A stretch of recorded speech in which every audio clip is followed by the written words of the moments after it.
अस्सलाम वालेकुम नाज़रीन, आप देख रहे हैं प्रोग्राम पावर शो। मैं हूं हुदा शाह और मेरे साथ स्टूडियोज में मौजूद हैं डॉक्टर हसनैन जावेद साहब। कैसे हैं सर? जी अल्लाह का शुक्र, थैंक यू। नाज़रीन, दिसंबर साल का आखिरी महीना होता है, पूरी दुनिया में बहुत खुशी से गुजारा जा रहा होता है, नए साल की तैयारियां की जा रही होती हैं। लेकिन अगर पाकिस्तान की बात की जाए तो ये महीना काफ़ी सोगवार गुजरता है। दो ऐसे सानिहात रोनमा हुए इस महीने में जिसने तमाम पाकिस्तानियों के दिल छलनी कर दिए, पाकिस्तानियों के दिल दहला के रख दिए। पहला वाक़या 16 दिसंबर 1971 को पेश आता है, जब पाकिस्तान दो हिस्सों में बंट जाता है, सकूत ढाका। और दूसरा वाक़या 16 दिसंबर 2014 को, मुझे आज भी याद है वो सुबह जब खबर आती है कि पेशावर में APS पर दहशतगर्दों ने हमला कर दिया है और 100 से ज़्यादा बच्चों को शहीद कर दिया गया है। आज भी वो दर्द, वो दुख उसी तरह महसूस होता है जैसे शायद आज का ही वाक़या है, और शायद सारी ज़िंदगी ये जो दुख है इसी तरह रहेगा। अल्फाज नहीं हैं, ज़बान पे अल्फाज नहीं आते हैं उस दुख को बयान करने में। हर आंख आज भी उसी तरह अश्कबार है। डॉक्टर साहब, सकूत ढाका की बात कर लेते हैं। कोई लंबा सवाल नहीं जी। किसकी साजिश थी? सियासी गलती थी। सियासी इसके अलावा मैं आपको मजीद गहराई में नहीं जाना चाहता, लेकिन सियासी तौर पे कहा गया कि वहाँ पर जो है वो जैम कर दिया जाएगा, वहाँ पर जो है वो डेडलॉक बना दिया गया। और डेडलॉक की सिचुएशन उस ज़माने की सियासत एक दूसरे के साथ इस तरह से डेडलॉक के अंदर आ चुकी थी। पहले ग्रिड लॉक होता तो निकल सकता था, लेकिन डेडलॉक जब आ गया तो नहीं निकला जा सका। लेकिन मामला ये बन गया कि हालत आपकी ये बन गई कि वहाँ पर कहा कि आपका जैम कर दिया जाएगा और वहाँ पे एक कसाब का निज़ाम होगा और आप देखेंगे कि रंग दिया जाएगा। तो एक दूसरे की तरफ से जब जुमले ये आएंगे तो आपके हालात सामने हैं। ये एक सियासी मामला था, लेकिन इसके आगे इसके ऊपर बहुत सारी गुफ्तगू नहीं हुई। लेकिन अफसोस की बात यह है कि इंडिया के लोगों ने, चंद्र बोस की पोती ने, जो वहाँ के बहुत बड़े रहनुमा थे इंडिया के, उन्होंने हकाइक लिखे, चार्ल्स विल्सन ने उसके ऊपर हकाइक लिखे, बहुत सारे और लोगों ने हकाइक लिखे। लेकिन पाकिस्तान के अंदर कभी भी किसी भी ने सही तरीके से हकाइक लिखने की कोशिश नहीं की। मैं बहुत ज़्यादा खुश हूँ कि आज जो है once the ambassador is always an ambassador. तो आज हमारे साथ शमशाद साहब नहीं है, लेकिन उनकी मौजूदगी में मैं ये बात करना चाहूँगा कि पहली दफ़ा जनरल बाजवा साहब ने बताया कि उस वक्त असल हालात थे क्या। सिर्फ और सिर्फ 32 जो है वो हजार फौज थी, जिसको 92,000 फौज कहा गया। और सारा कुछ मिला के कई जगहों के ऊपर अंग्रेजी के टेक्स्ट हैं, बड़े बड़े टेक्स्ट आपको मिलेंगे कि उस वक्त तो वो वहाँ पे डिफेंसिव फोर्स थी, तो वहाँ की जो इंटरनल सिक्योरिटी पुलिस फोर्सेस थी वो अलग थी। तो आपका तो ताल्लुक ही कोई नहीं था कि आपने किसी जंग के मामले में जाना है। लेकिन इंडिया से इंटरवेंशन जहां हो रही थी, जहां साजिश पक रही थी और जहां इधर से सियासी साजिश थी, उसके ऊपर बात होनी चाहिए। क्यों हमारी मिलिट्री और क्यों हमारी फौज को जो है मुसलसल निशाना बनाया गया। और आज पूरी तकरीबन 2022 आने को है कि आप मुसलसल किताब में पाकिस्तान के लोग ये लिखे और पाकिस्तान के लोग मुसलसल ये बात बताएं कि हमारी गलती जो है वो किसकी थी। तो फौज के ऊपर से ये जनरल बाजवा साहब ने बहुत बड़ी बात की और फौज को इस तरह की बातें कर देनी चाहिए, क्योंकि असल बॉर्डर के और असल हालात जो इस वक्त आप जिस जगह पर होते हैं मौजूद, असलियत और हकीकत उनके पास होती है, तो हकीकत को आश्कार हो जाना चाहिए। लेकिन डॉक्टर साहब, अगर जनरल रिटायर्ड कमर जावेद बाजवा साहब ने भी बात की है तो 51 साल क्यों गुजरने दिए? तो 51 क्यों नहीं? 51 साल आपके लोगों ने गुजारे। 51 साल के अंदर जो है वो फौज के ऊपर इतने बड़े इल्जामात नहीं लगाए गए थे। फौज आपकी है, फौज हमारी है, फौज ही ने निजाम बनाना था। जहां जहां आपकी सियासत को जरूरत थी, जहां जहां आपके इस्तिलाफ ज़दगान को जरूरत थी, जहां जहां आपके बॉर्डर की जरूरत थी, जहां बॉर्डर मैनेजमेंट की जरूरत थी, जहां जहां सिक्योरिटी की जरूरत थी, वहां हर लिहाज से फौज ने आना ही आना था। लेकिन आपने अपनी सियासत और अपनी सियासी नाकामियों को छुपाने के लिए मुसलसल फौज पर वार किए। लेकिन आपके पास किसी किस्म के रेफरेंस साइटेशंस नहीं है। पूरी दुनिया की जरा किताबें मैं आपके सामने लेकर भी आया हूं और इसके बाद हम देखेंगे भी। आप हकाइक पढ़ लीजिए।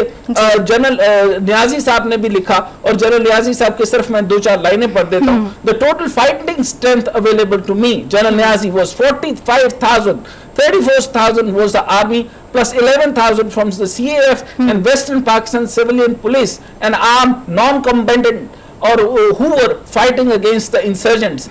Even if the standard of HL and MLA depot, training institute, workshop, factories and so on and so forth. तो टोटल मिलाकर भी वो बताते हैं इस पूरी अंग्रेजी टेक्स्ट के अंदर कि combatants and non combatants भी मिला लिए जाएं तो 55,000 भी नहीं बनते, तो टोटल तो 32,000 आपकी फोर्सेस है जो डिफेंस के लिए खड़ी है. हम आगे चलते हैं कि ये निहायत ही दिलगीर वाक़या है और ये निहायत ही आपको रुला देने वाला वाक़या है. आप उन माओं के लिए रोएं जिनके 150 फूल जो है वो सानिया APS में गए और आज उसी 16 दिसंबर का तारीख बन गई जिसके अंदर हमने जो है वो पाकिस्तान को दुर्लभ देखा, लेकिन जिसने देखा उसकी नजर से देखते हैं कि उनके करीब करीब के अंदर मैं वो दौर नहीं देख सका. चुनाचे हम एम्बेसडर साहब के पास चलते हैं. जी, हमारे साथ मौजूद हैं शमशाद अहमद खान साहब, एक्स एम्बेसडर हैं. बहुत शुक्रिया शमशाद साहब आपके वक्त का.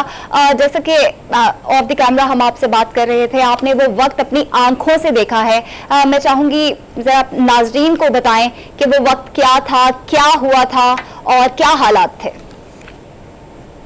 जो 1971 ट्रेजेडी थी जी, वो सिर्फ आप उसको APS के साथ कंपेयर मत कीजिए. अगरचे इसका तानेहार शदीद किस्म का था, वो उसनाक 200 बच्चे बैठे, तो ये मैं मानता हूँ दोनों केसेस ये बुनियादी तौर पर हुकूमती नाकामी थी और हुकूमत से मुराद पाकिस्तान, और जाहिर है कि इसी हवाले से फौज भी बीच में शामिल हो जाती है. पाकिस्तान जब वजूद में आया था तो ये एक वजूद में आया था कि जुर्मा 2 बच्चे थे, ये उनका जिस्म बिल्कुल अलग था, बिल्कुल फिजिकली सेपरेट था, सिर्फ थोड़ा सा little bit of heart and mind connection. But all that connection was too weak to withstand the pictures of physical separateness. और इंडिया ने उसका एडवांटेज लेकर वो फिर इंडिया ने मिलिट्री इंटरवीन किया और एक ब्रूटल स्ट्रेटजी को पूरा हुई. अच्छा सर, एक सवाल तो ये 2 ट्रेजेडी. अब जो क्यों दिया भी इसने हसनैन ने बात बिल्कुल दुरुस्त की कि ये एक सियासी क्राइसिस था, लेकिन वो सियासी क्राइसिस को प्रॉपर हल किया जा सकता था. कि वो सियासी क्राइसिस में ये हुआ था कि इलेक्शन हुआ 7 दिसंबर 1970 और ये इसका मैं इस वजह से अपनी जाती तजर्बे से ये इस वजह से कह सकता हूँ कि मैं शुरू से जमहूरियत का बहुत बड़ा हामी जब स्टूडेंट होता था तो I used to be president of government council student union और मैं प्रोसेशन लीड किया करता था माल रोड पर अगेंस्ट यूथ मिलिट्री डिक्टेटरशिप. अच्छा, लेकिन जब ऑफिसर्स में आ गया और उसको मशरकी पाकिस्तान में पश्चिमी पाकिस्तान की स्थिति वाक़ हो रही.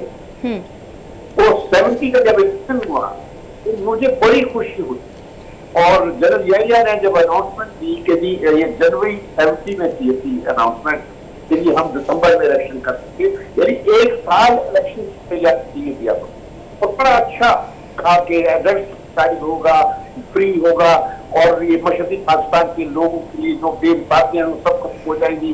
तो मुझे बड़ी खुशी हुई.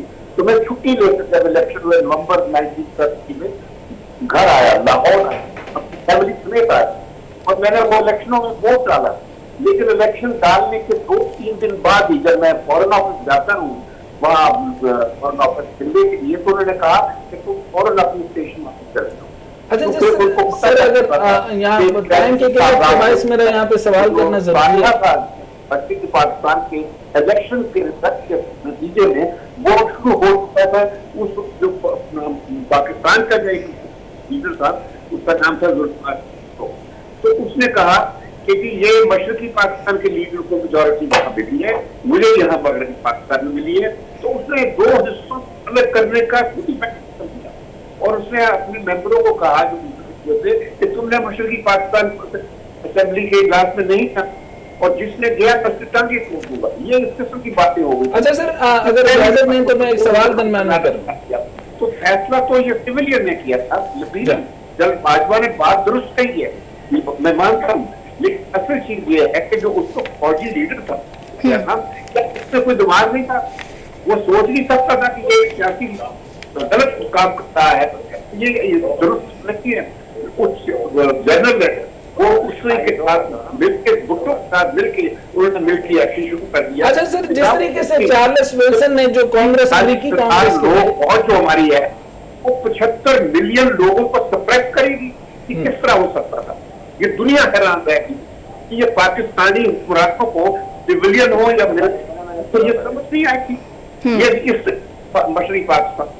सर एक तो आप एक उस वक्त में एक जगह पर वहां पे डिप्लॉयड भी थे और आपने बंगाली का एक वाकया भी मुझे बताया, साथ में ये भी बताइएगा सर कि बंगाल में ऐसी भी आवाजें थी कि वो जो अयूब खान साहब के बारे में वो बहुत अच्छी राय रखते थे और उन्होंने बंगाल के अंदर बहुत ज्यादा काम करवाया था, जैसे इंडस्ट्रियलाइजेशन इधर भी करवाई, और बहुत सी किताबों और साइटेशंस के अंदर मैंने देखा कि अयूब खान के मुतालिक लिखा है कि वहां पर अयूब खान साहब ने बहुत सारे डेवलपमेंटल काम करवाए और वहां की कौम को कोई मसला नहीं था पाकिस्तान के साथ। इसी तरीके से जैसे लेकिन जैसे जंग के मैटर के अंदर बताया गया और बहुत अच्छा किया जनरल बाजवा साहब ने क्लियर किया कि वहां पे तो हम डिफेंस लाइन के ऊपर बैठे थे और वहां पे कोई जंगी महाज छेड़ने के लिए तो बैठे नहीं थे, लेकिन इधर से जो थे तकरीबन 2 लाख इंडियन आर्मी थी और 1 लाख जो थे वो इंडियन ट्रेन बंगाली गुरिल्लास थे।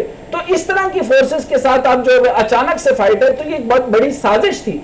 इसको साजिश और सियासी गलती के अंदर अगर मैं दरमियान में लाऊं तो दोनों को कट्टे ब्रैकेट कर देना सही होगा मेरा?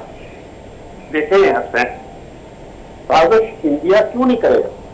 हमें तो पता था कि इंडिया पहले दिन से पाकिस्तान के वजूद के खिलाफ है और उसने पाकिस्तान के बनने से पहले नेहरू ने ये कह दिया था ये जो पाकिस्तान के नाम से नए मकसद बनाने के खास देखे जा रहे हैं, ये at the end of the day culturally autonomous या ये एथनिक ऑटोनोमस की अलावा कुछ नहीं रहे। तो नेहरू ने ना इंडिया ने किया, ये हमने खुद अपने मुल्क को कल्चरली, एथनिक और लिसानी बुनियादों पर डिवाइड कर दिया था। और इसी तरीके से जब इलेक्शन हुआ, इलेक्शन के बाद भुट्टो ने सबसे पहले तो ये बात गलत कर दी कि उधर तो डरना, और उस वक्त वो बैठे भी थे, यही तो उन्होंने साबित किया कि 32,000 फौज तो सिर्फ कम्बैट के लिए थी, इसके अलावा तो थी नहीं। और जितना बड़ा क्लेम किया जाता है तो चंद्र बोस की पोती ने भी कह दिया, बाकी के लोगों की किताबों में भी आया, चार्ल्स विल्सन की किताब के अंदर आया कि इतनी बड़ी साजिश और बंगाली गुरिल्लास के साथ वॉरफेयर था, तो ये फौज के ऊपर एक जो है वो बदनामी का कलंक लगाने की कोशिश की गई। देखें ये साजिश तो कहा ना कि साजिश तो होनी, इससे कोई इनकार नहीं कर सकता। और अगर हमने कभी ये सोचा कि साजिश नहीं होगी तो यही तो बात है कि हमें सोच लेना चाहिए था कि हमारा मुल्क वो हिस्सों में बटा हुआ है, तो हम किसके साथ पंगा लेने की कोशिश कर रहे हैं। ये उस वक्त किसने भी फैसला किया, भुट्टो का अपना फैसला गलत था और उत्तर प्रदेश का बहुत बड़ा गलत फैसला था। उसने तो हालांकि करवाने से पहले कह दिया था कि बिल्कुल मुल्क का वजीर आजम मुजीबुर रहमान होगा, लेकिन फिर जब भुट्टो जब दोनों बैठ के शराब इकट्ठे पीते थे तो उस वक्त फिर यही फैसला हुआ। ये उस वक्त एक्टिव लम्हात करते थे, जिसके बाद उन्हें फैसला करके मिल की डिबेटल। ठीक है शमशाद अहमद खान साहब एक्स एम्बेसडर साथ मौजूद है। सर बहुत शुक्रिया आपके वक्त का। नाज़रीन यहाँ वक्त हुआ एक ब्रेक का, ब्रेक के बाद वापस आते हैं। वेलकम बैक नाज़रीन। एक और हमारे जो नेक्स्ट गेस्ट हैं वो भी हमारे साथ मौजूद हैं, ब्रिगेडियर रिटायर हारिस नवाज साहब। ब्रिगेडियर साहब बहुत शुक्रिया आपके वक्त का।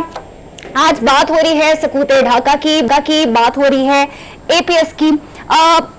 एपीएस के हवाले से आपसे पूछना चाहूंगी कि दहशतगर्दी का सामना पाकिस्तान की अगर तारीख देखी जाए तो काफी रहा है। सबसे पहले तो दोनों ही सानेहात पे आपका कमेंट लेना चाहूंगी।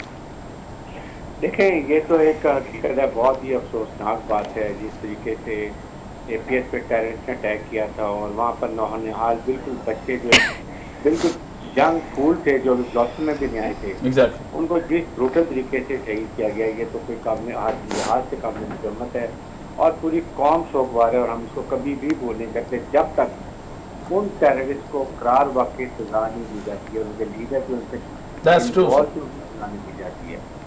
बात यह है कि अब ये देखना है कि इसको किस तरीके से इसको पकड़ा जाए।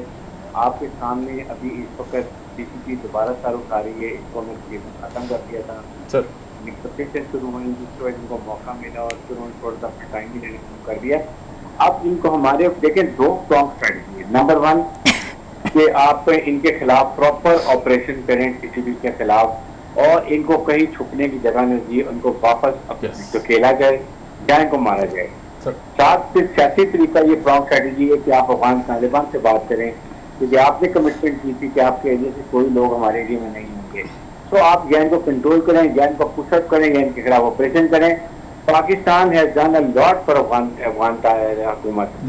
آپ نے ان کو ایویکویشن میں امریکن کو سپورٹ کیا, ان کو سپورٹ کیا, ان کی ساری وکالت کی, ان کو تسلیم کیا جائے, فائنینشیل سپورٹ کی جائے. تو افغان طالبان تو ڈنڈا کیمپ کے ساتھ ہم 3 ملین افغانی کو یہاں پر رکھا ہوا ہم نے, اس کو بھی ہمیں سوچنا چاہیے. اس لیے ان کو اس چیز کا مرہون منت ہونا چاہیے اور اس کے خلاف کارروائی کرنی چاہیے.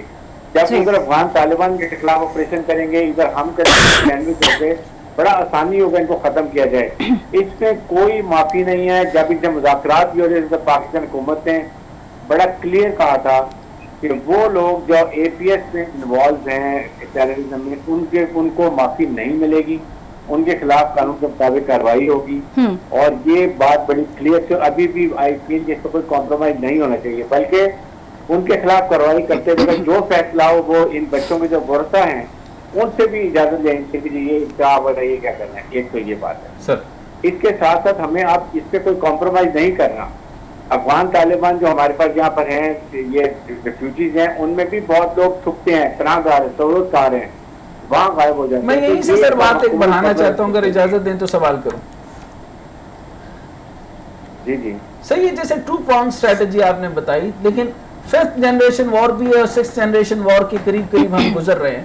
ہمارے تو جو ہے وہ اندرونی خلفشار بھی کافی سارے بڑھتے جا رہے ہیں, اور آپ بات بالکل ٹھیک کر رہے ہیں, افغانستان میٹر بھی ہے. اس سے پہلے ہم سکوت ڈھاکہ دیکھ چکے. اسی طریقے سے جو ہمارے ساتھ یہ جو بچوں کا واقعہ ہوا, صرف 150 پھولوں جیسے بچے جن کے اندر سارے کے سارے فوج کے بچے اور یعنی اور سٹاف, ملٹری سٹاف تھا. کیا سارا وقت فوج جو ہے وہ جانے دے, فوج جو ہے وہ ساری کی سارے معاملات کرے. ان کے پھولوں جیسے بچے, اگر جن کی مائیں جو اب تک سوگوار ہیں, یہ صدمہ وہ برداشت کیسے کرتی ہوں گی. لیکن یہ سوچنے کی بات, اور آج بھی وہ مطلب بڑے جوان جو شہید ہو جائیں ان کو تو صبر آ جاتا ہے کہ درجات میں بلند ہو گئے. جن بچوں نے ابھی آنکھیں پوری طرح نہیں کھولی ان کے ساتھ یہ واقعہ ہوا. اور آج بھی اب ہم مسلسل فوج جو ہے وہ تقریباً 25 سال سے جو ہے یا 20 سال سے, آپ بہتر جانتے ہوں گے, مسلسل بارڈر پہ ایک فائٹنگ سچویشن کے اندر ہے. لیکن دوسری طرف ہم دیکھتے ہیں کہ ہمارے ساتھ 5th جنریشن وار کے تحت ہمارے پر یہ امپلانٹ کیا جا رہا ہے کہ جو سکوت ڈھاکہ تھا اس کی سزاوار بھی ہم. بھائی فوج سزاوار کیسے ہو سکتی ہے جبکہ چندر بوس کی کتاب جو ہے اس کے اندر جو شرمیلا بوس جو ہے وہ کتاب لکھتی ہیں, ان کی جو پوتی ہیں وہ لکھتی ہیں کہ پاکستان ملٹری کا کوئی قصور نہیں تھا. اسی طریقے سے بہت ساری جو چارلس ولسن کی کتاب اگر دیکھ لیں, باقی کتابیں دیکھ لیں, اس کے اندر صرف 32,000 تھے اور کہا گیا کہ 92,000 تھے. تو جس کے اوپر جنرل باجوہ نے جاتے ہوئے بہت کلیئرٹی کے ساتھ بات کی اور بڑی اچھی دلیرانہ بات کی کہ فوج کو مسلسل نشانہ کیوں بنایا جائے, کہ جب کہ بات آپ بالکل مسکنسیپچولائز طریقے سے لوگوں کو پھیلا رہے ہیں. سر اس میں جی بالکل دیکھیں, اس میں بات بالکل صحیح کر رہے ہیں. یہ دیکھیں, یہ ایک فوج کے خلاف منظم ایک مہم چلا جا رہی ہے. وہاں پر اس وقت آپ کو پتہ ہے کہ پولیٹیکل گورنمنٹ تھی, کس طریقے سے آپریشن ہوا کیسے, ورنہ جو ایک میجورٹی تھی ان کی, ان کو اگر ہم حق دیتے تو پرابلم نہ ہوتی. انٹرسٹ یہ تھا کہ ویسٹ پاکستان ان کو رول کر رہا تھا, ڈیپرویشن تھی ان کے لیے. پھر ذوالفقار بھٹو کا آپ کو پتا ہے کہ انہوں نے کہا کہ اگر ہم ادھر تم فوکس کر دیا تو فوج تو ایون جو 32,000 لوگ تھے وہ پوری جان دینے کے لیے تیار بیٹھے تھے, لیکن وہاں لڑائی نہیں ہو سکتی تھی. نمبر جو اسٹارٹ کر رہا ہے وہ کون ہے سر؟ یہ جو نمبر جو اسٹارٹ کر رہا ہے جس کے اوپر جنرل باجوہ نے پہلی دفعہ بڑی زبردست بات کی. بالکل انہوں نے صحیح بات کی. دیکھیں انہوں نے بالکل صحیح بات کی. اس پر پولیٹیکل ڈیفیٹ, ہاں ملٹری ڈیفیٹ کیسے ہے؟ ملٹری ڈیفیٹ تو ہوتی ہے کہ خالی ملٹری سے ہینڈ اوور, وہ تو جب سرنڈر کرے اس وقت بھی لڑ رہے تھے اور مار رہے تھے وہ. یہ تو ایک بہت بڑا پلانڈ آپریشن تھا کہ آپ نے اس وقت کو علیحدہ کرنا ہے. اور میں ابھی بھی وارننگ دے رہا ہوں, same situation is coming in Balochistan. اگر آج ہم اس کی طرف نہیں دیکھتے, جو ہمارا بہت بڑا صوبہ ہے, نمبر 1 اس میں بہت معدنیات ہیں, ابھی گولڈ نکل رہا ہے, کاپر نکل رہا ہے, سی پیک ہے, سب کچھ ہمارا کنیکشن ہے. اس کو ہمیں ہر حالت میں آپ پولیٹیکل طریقے سے سالو کریں. آپ یہاں پر آپ فیصلے کرتے ہیں ریکارڈ کے اسلام آباد میں. پولیٹیکل سچویشن ان کے ساتھ کیسے کنٹرول ہوگی؟ اتنے سارے بی ایل ایز ہیں, 13 کے قریب بی ایل ایز ہیں, ہر بی ایل اے کے 14 15 100 کے قریب اور کئیوں کے ہزاروں کے قریب جو ہیں وہ فوجیں بن گئی ہیں. بلوچستان اتنا ڈیوائیڈ کے اندر چل رہا ہے, اتنا فیبریکیشن کے ساتھ چل رہا ہے, ادھر ریٹورک نکل رہا ہے اور بلوچوں کو حق نہیں دے رہے, تو یہ سیاسی طور پہ تو کمزور ہو چکے ہیں سر. دیکھیں سیاسی طور پہ ہم نے مضبوط کرنا ہے, فیڈریشن کو اسٹرانگ کرنا ہے. آپ جب ایک 18 امینڈمنٹ میں صوبوں کو کمزور اسٹرانگ کر دیتے ہیں, یہ کمزوری ہے فیڈریشن کی. ہمیں اسٹرانگ فیڈریشن چاہیے اور اس کے لیے فوج مضبوط چاہیے. اس وقت حال اس کا یہ ہے کہ آپ بلوچستان میں یہ جو فیصلے کرتے ہیں, یہاں کی سامت کے لوگ وہاں جائیں, بیٹھیں, وہاں مشترکہ فیصلہ کریں. حکومت ان کی وہ پپٹ ہوتی ہے بلوچستان کی, جو اکثر بلوچیاں ان سے کہتے ہیں, ان سے مذاکرات کریں, ان کا کانسیپٹ لیں, اس کے بعد آگے موو کریں. ٹھیک ہے. بریگیڈیئر ریٹائرڈ حارث نواز صاحب ہمارے ساتھ موجود تھے, بہت شکریہ. ڈاکٹر صاحب یہی کہیں گے کہ شاید ہمارے سیاستدان جو ہیں وہ اپنی غلطیوں سے نہیں سیکھتے ہیں. مزید بھی بات کریں گے ایک بریک کے بعد. ویلکم بیک ناظرین. سیاسی منظر نامے پہ بات کر لیتے ہیں. ڈاکٹر صاحب, چیئرمین تحریک انصاف عمران خان کل کرنے جا رہے ہیں لبرٹی چوک میں جلسہ, جس پہ ان کا کہنا ہے کہ وہ بہت اہم اعلانات کریں گے. اس میں سے ایک اہم اعلان یہ ہے کہ انہوں نے اسمبلیاں کب تحلیل کرنی ہے اور آگے تحریک انصاف کا کیا لائحہ عمل ہے, انہوں نے اس پہ بھی ڈسکشن کرنی ہے. لیکن دوسری جانب مسلم لیگ کاف نے عمران خان کے سامنے کچھ شرائط رکھ دی ہیں. انہوں نے کہا ہے کہ جی ان کو قومی اسمبلی کی 10 نشستیں جبکہ صوبائی اسمبلی کی 20 نشستیں چاہیے. میں تو یہاں ایک کمنٹ پاس کرنا چاہوں گی. وہ کہتے ہیں نا کہ جب آپ کھل کے کسی کو انکار نہیں کر سکتے تو کچھ ایسی شرط رکھ دو کہ اگلا بندہ سمجھ آئے. تو یہ کچھ ایسی ہی سچویشن ہے کا معاملہ. اچھا, میں نے آپ کو, جیسے آپ کو یاد ہوگا کہ میں پہلے دن سے ہی بات کر رہا ہوں کہ ایسا ہو نہیں سکتا کہ پرویز الہی صاحب ایسے دھڑے میں نہ ہوں جہاں پر حکومت نہ ہو. سو کسی بھی صورت وہ اقتدار نہیں چھوڑیں گے. تو یہ بات تو میں نے اپنا پریڈکشن دیا تھا, کیونکہ سیاست میں کیلکولیشن میں نہیں دے سکتا. 17 دسمبر کو کیا ہونے والا ہے, خان صاحب کیا اعلان کریں گے, میں یہ سمجھتا ہوں کہ میری کیلکولیشن جو ہے, اگر میں ساری کی ساری ٹوٹل جو پارٹیز نکال لوں اور اس کے اندر جو پاکستان تحریک انصاف کے ممبرز نکال لوں, میجورٹی کے باوجود وہ مائنورٹی بننے جا رہے ہیں, اور مائنورٹی جو ہے وہ میجورٹی میں چلی گئی ہے. یعنی مائنورٹی نے طاقت پکڑ لی اور میجورٹی جو ہے وہ کمزور ہوتی نظر آ رہی ہے. خان صاحب اس پوزیشن میں نہیں ہے کہ کچھ فیصلہ کر سکیں. میرا نہیں خیال بنتا کہ خان صاحب, کیونکہ جو چودھری پرویز الہی ہیں, انہوں نے اگر جو بات کی ہے کہ اتنی صوبائی چاہیے اور اتنی ہمیں قومی اسمبلی میں چاہیے, اتنی منسٹریز چاہیے, تو یہ بات ان کو جو ہے وہ اس ٹائم پر وہ بارگیننگ پوزیشن میں ہیں. وہ وجہ اس کی یہ ہے کہ کیونکہ سارے ملاقاتیں آپ دیکھ رہے ہیں کہ اسحاق ڈار صاحب کی صدر صاحب سے ملاقات ہو رہی ہیں, اسی طریقے سے پرویز الہی صاحب کی صدر صاحب سے ملاقات ہو رہی ہیں, اور نون لیگ کے ساتھ جو ہے وہ اب بیک ڈور کچھ بھی نہیں رہا, فرنٹ پر آ گیا اور آپ کے پاس ٹوٹل نمبر سامنے آ گیا. ادھر سے اگر پرویز الہی صاحب اپنے نمبر جدھر بھی اٹھا کر لے کر جاتے ہیں, اگر وہ وزیر اعلیٰ رہتے ہیں تو ان کو کیا ضرورت ہے کہ وہ نون کے وزیر اعلیٰ نہ رہیں, ان کو کیا ضرورت ہے کہ اگر پی ٹی آئی کنٹینیو کرتی ہے تو وہ ان کے رہیں. لیکن خان صاحب کی پوزیشن کمزور اس طرح سے ہے کہ کے پی اور وہ پنجاب, ان کے پاس اگلے اعلانات کے لیے کیا بچے گا, یا تو وہ ڈیفیوزنگ قسم کی سٹیٹمنٹ دیں گے, یعنی ادھر ادھر کر دیں گے, آئیں بائیں کریں گے. لیکن مجھے سچویشن سمجھ نہیں آ رہی, کیونکہ وجہ یہ ہے کہ وہ اس پوزیشن میں نہیں ہے بائی دا نمبر گیم. اگلی بات ہم جو ہے وہ ٹیکنیکلٹی پوچھ لیتے ہیں, کیونکہ میرے مطابق اس وقت آپ کے پاس انڈیپینڈنٹ ہے, پاکستان مسلم لیگ ہے, اس کے بعد پاکستان راہ حق ہے, اس کے بعد انڈیپینڈنٹ پارلیمنٹیرینز ہیں, اور پاکستان تحریک انصاف ہے. تو ذرا نمبر گیم آپ نکال کر دیکھ لیں, 80 اور 10 جو ہیں وہ بھاری پڑ گئے اور 80 جو ہیں وہ کمزور ہو گئے. تو اب آپ کے سامنے ہے, مجھے نہیں لگتا کہ یہ ڈیڈ لاک تھا, یہ ڈیڈ لاک ہو جائے گا. خان صاحب جو ہے وہ کسی طرح کا بھی جذباتی فیصلہ اس لیے نہیں کریں گے کیونکہ وہ سیاست کو سمجھ چکے ہیں, کیونکہ اب وہ پارلیمانی نظام اور پارلیمانی نظام سیاست میں آ چکے ہیں, جو کہ خاندانی سیاست ہے, خاندانی طاقتوں کا نظام ہے اور خاندان اشرافیہ کا نظام ہے. اس نظام کے اندر جب وہ آ گئے ہیں تو وہ جو جس طریقے سے ایک خطرناک قسم کا ڈیسیژن لے لیتے ہیں, جذباتی ڈیسیژن لے لیتے ہیں, اور اس کو ہیروئک قسم کا ڈیسیژن کہتے ہیں, اتنا اب ان کے اندر جرأت نہیں. جو ان کے ارد گرد کے لوگ ہیں وہ بھی کیلکولیٹو ہیں, اور وہ کیلکولیشن کے مطابق مجھے نہیں لگتا خان صاحب کو جو ہے وہ یہ کہیں گے کہ آپ پرویز الہی کے ساتھ بگاڑ لیں, کیونکہ پرویز الہی صاحب اس ٹائم پر مینورٹی میں ہو کر ठीक ठाक ताकतवर बने। बिल्कुल, हमारे साथ हमारे गेस्ट अनवर रजा साहब सीनियर तजज़ियाकार भी मौजूद हैं। अनवर रजा साहब, बहुत शुक्रिया आपके वक्त का। चूँकि हम बात कर रहे हैं खान साहब की और कल वो अहम ऐलानात करने जा रहे हैं, आपसे पूछना चाहूँगी क्या मतवक्के है, क्या क्या ऐलानात होंगे? देखिए, पहली बात तो ये है कि इमरान खान साहब की जो पॉलिटिकल पोजीशन है वो खासी वीक हुई है और उसकी कई वजूहात है। पहली वजह तो ये है कि जो उन पर जानलेवा हमला किया गया था और उसके बाद वो उस तरह अपना मोमेंटम कायम नहीं रख सके जिस तरह उन्हें रखना चाहिए था। फिर जब उन्होंने इस्लामाबाद की तरफ मार्च करना था, हकीकी आज़ादी मार्च के वो रिजल्ट भी नहीं उन्हें मिल सके जो वो चाहते थे।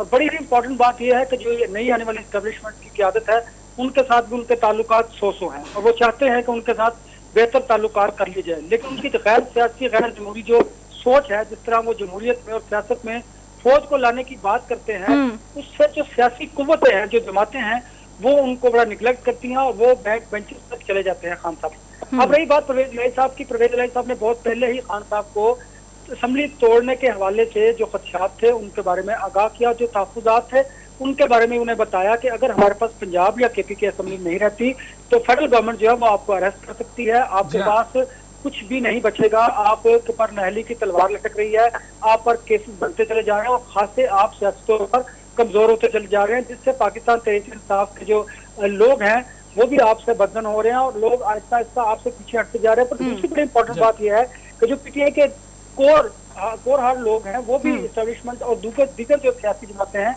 उनसे राब्ते में है। अब रही बात इमरान खान साहब की और परवेज इलाही साहब की, परवेज इलाही साहब ने एक ऐसी शर्त उनके सामने रखी है, उन्होंने कहा ठीक है अगर आप असम्बलियां तोड़ना चाहते हैं तो उसके लिए देखिए कि आप फिर मुस्तकबिल में जो हमारा सियासी फैसला है उसके बारे में गौर कीजिए और हमें कोई कमिटमेंट दीजिए।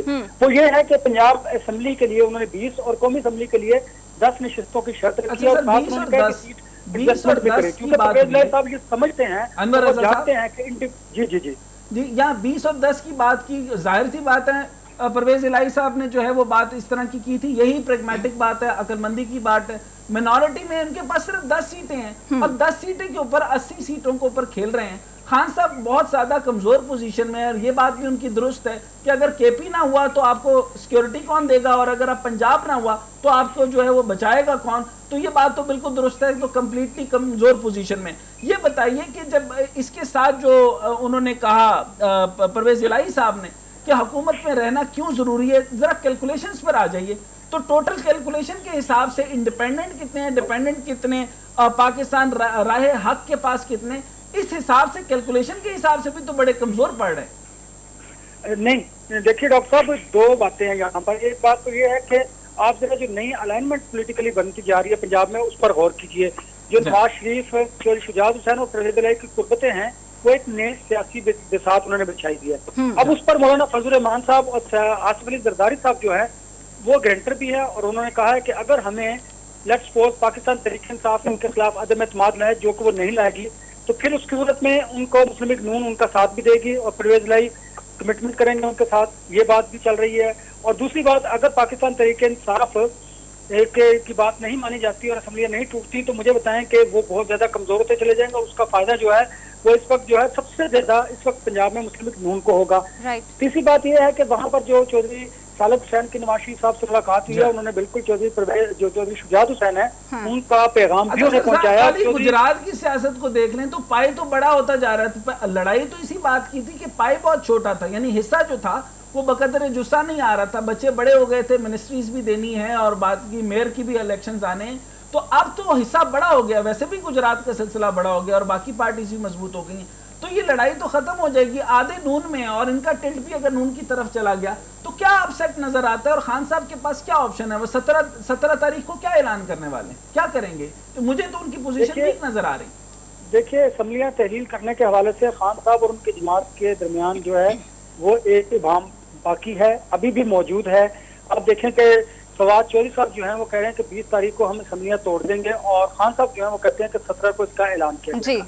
क्योंकि अभी तक जो पार्टी के अंदर गुफ्तगू की जाती है वो गुफ्तगू में भी लोग जो हैं वो खान साहब को यही समझा रहे हैं कि आपको पॉलिटिकल जो है वो निकालने की जरूरत है, आपको इन्हीं सियासी जमातों के साथ बैठने की जरूरत है। और सबसे बड़ी बात जो ये है कि सदर मुमलिकत जो है वो इसहाक डार साहब के साथ जो मीटिंग कर रहे हैं उस पर जरा गौर कीजिए कि इसहाक डार साहब इस वक्त नवाज शरीफ साहब के नुमाइंदों के तौर पर उनके साथ गुफ्तगू कर रहे हैं। बिल्कुल वो वज़ीर खजाना है। सर, सियासी तौर पे क्या शहबाज शरीफ की तरीका, कैबिनेट आप के चलें जरा सोल्यूशन पे आ जाते हैं, सियासी तौर पे क्या सोल्यूशन नजर आ रहा है आपको, यानी किस हल की तरफ आएंगे? मतलब ऑफ कोर्स केपी को भी नहीं जाना चाहिए अगर टेक्निकली, क्योंकि वो वीक कंडीशन में है, और पंजाब को भी हाथ से नहीं जाना चाहिए। तो अगर ये दोनों ही छोड़ते हैं खान साहब, तो फिर तो बड़ी पोजीशन खराब हो जाएगी। अगर ये जबरदस्त किस्म के अगर खान साहब के अंदर एक जुनून आ गया और असम्बलियां तोड़ दी बगैर सोचे समझे, तो फिर क्या होगा? देखिए डॉक्टर साहब, पहले तो जो केपी के लोग हैं उन्होंने ये वाज़ेह तौर पर कहा है कि अगर पंजाब असेंबली डिसॉल्व ना की गई तो फिर केपी के असेंबली अगर डिसॉल्व भी होगी तो उस तरह का उसका फायदा नहीं होगा पाकिस्तान तहरीक इंसाफ को, जिस तरह का वो फाकी गवर्नमेंट पर प्रेशर डेवलप करना चाहते हैं।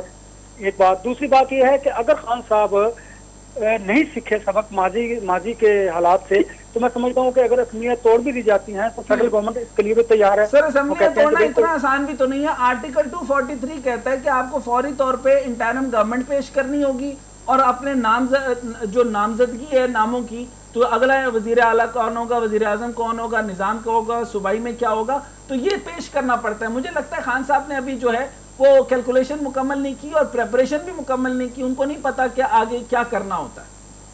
देखिए, जो पाकिस्तान मुस्लिम लीग नून, पाकिस्तान पीपल्स पार्टी, JUI और जो बाकी सियासी इत्तेहादी जमातें हैं, उन्होंने अपनी तैयारी मुकम्मल कर रखी है और उन्हें ये पता है कि खान साहब असेंबलियां डिसॉल्व नहीं करेंगे। अगर वो ऐलान कर भी देते हैं तो आप देख लीजिएगा कोई ना कोई राह में रुकावट जरूर आएगी। परवेज इलाही साहब इस बात पर वजीद हैं, वो असेंबलियां नहीं तोड़ेंगे। और असेंबली तोड़ने के लिए जरूरी है जब आप उस पे परवेज इलाही साहब जब दस्तखत करेंगे, फिर वो ये भी बता चुके हैं कि अगर असेंबलियां तोड़ दी जाती हैं तो फिर जो अपोजिशन का सेटअप होगा, जो निगरान हुकूमत का सेटअप होगा, उससे तो पाकिस्तान तहरीक इंसाफ बिल्कुल बाहर निकल जाएगी। और दूसरी बात यह है कि परवेज इलाही साहब ने ये कैटेगोरिकली उन्हें कहा है कि नहीं, तो परवेज इलाही साहब ने उनको आर्टिकल का भी तो बताया होगा ना कि ये तरीका कार है। उन्होंने पार्लिमानी जुबान भी इस्तेमाल की होगी, कॉन्स्टिट्यूशन भी समझाया होगा और उनको ये भी बताया होगा कि 20 और 16 10 सीटें जो है मुझे कहाँ चाहिए।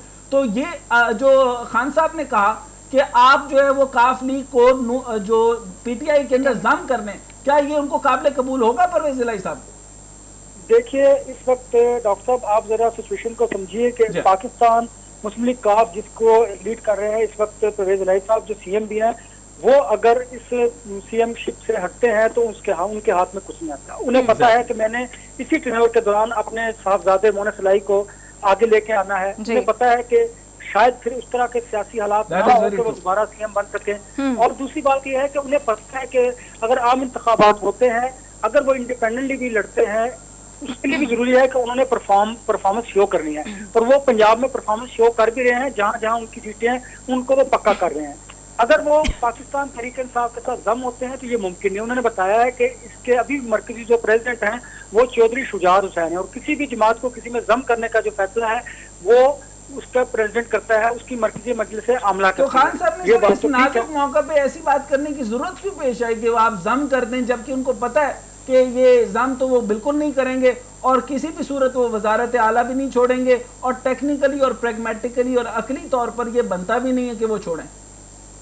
देखिए डॉक्टर साहब, वो उन्हें भी पता है कि हम अगर वजारत आला से हटेंगे तो उनका जो अगला इलेक्शन है वो उनके लिए बड़ा मुश्किल होगा, क्योंकि उनके पार्टी के साथ साथ जो उनके खानदान के अंदर रिश्ते हैं वो भी मैटर करती हैं। अब तो गो के वो कम होती दिखाई दे रही हैं, लेकिन उन्हें मालूम है, इसलिए वो शायद जो पाकिस्तान तहरीक इंसाफ के कुछ लोग हैं उन्हें अगर साल तक इलेक्शन नहीं होते, रजा साहब, अगर साल तक इलेक्शन नहीं होते तो PTI कितनी डिसएंगेज होगी अपनी आवाम के साथ? देखिए, अभी मुस्लिम लीग नून और जो उनकी इत्तेहादी जमातें हैं वो यही चाहते हैं कि उन्हें वक्त मिले और वक्त लेने का मकसद ये है कि वो परफॉर्म कर सकें और आवाम को रिलीफ दे सकें, क्योंकि उन्होंने आवाम को रिलीफ देने का मकसद ये है कि वो जब आम इंतखाबात में जाएं तो पाकिस्तान तहरीक इंसाफ की पोजीशन को कमजोर कर सके। वो एक नए बयानिए के साथ जाएंगे आम इंतखाबात में, जब वो हल्कों में जाएंगे और लोगों को बताएंगे कि पौने 4 बरस पाकिस्तान तहरीक इंसाफ ने मुल्क की माशी सूरत के साथ कैसे खेला और उन्होंने जो उन्हें 1.5 बरस मिला, उन्हें तो 1.25 साल में उन्होंने मुल्क को कैसे बेहतर किया। एक तो ये वो बयानिया लेके जाएंगे और उस बयानिए की वजह से वो पाकिस्तान तहरीक इंसाफ को खासा कमजोर करने की कोशिश करेंगे। दूसरी बात ये है कि जब पाकिस्तान तहरीक इंसाफ के पास कहने को, करने को, अब परफॉर्म करने को कुछ नहीं होगा, क्योंकि देखें अगर CM पंजाब परफॉर्म कर रहे हैं तो वो अपनी पाकिस्तान मुस्लिम लीग काफ को बेहतर कर रहे हैं। उसका बराह रास्त जो फायदा है वो किसी किस्म का उनको कोई फायदा नहीं हो रहा है। एवरीबॉडी नोज के काफ लीग जो है वो काफ लीग के लिए सब कुछ फायदा कर रही है, उसका PTI को कोई फायदा नहीं जा रहा। रेस्ट एश्योर के उनको जो है वो सिक्योरिटी प्रोवाइड की जा रही है।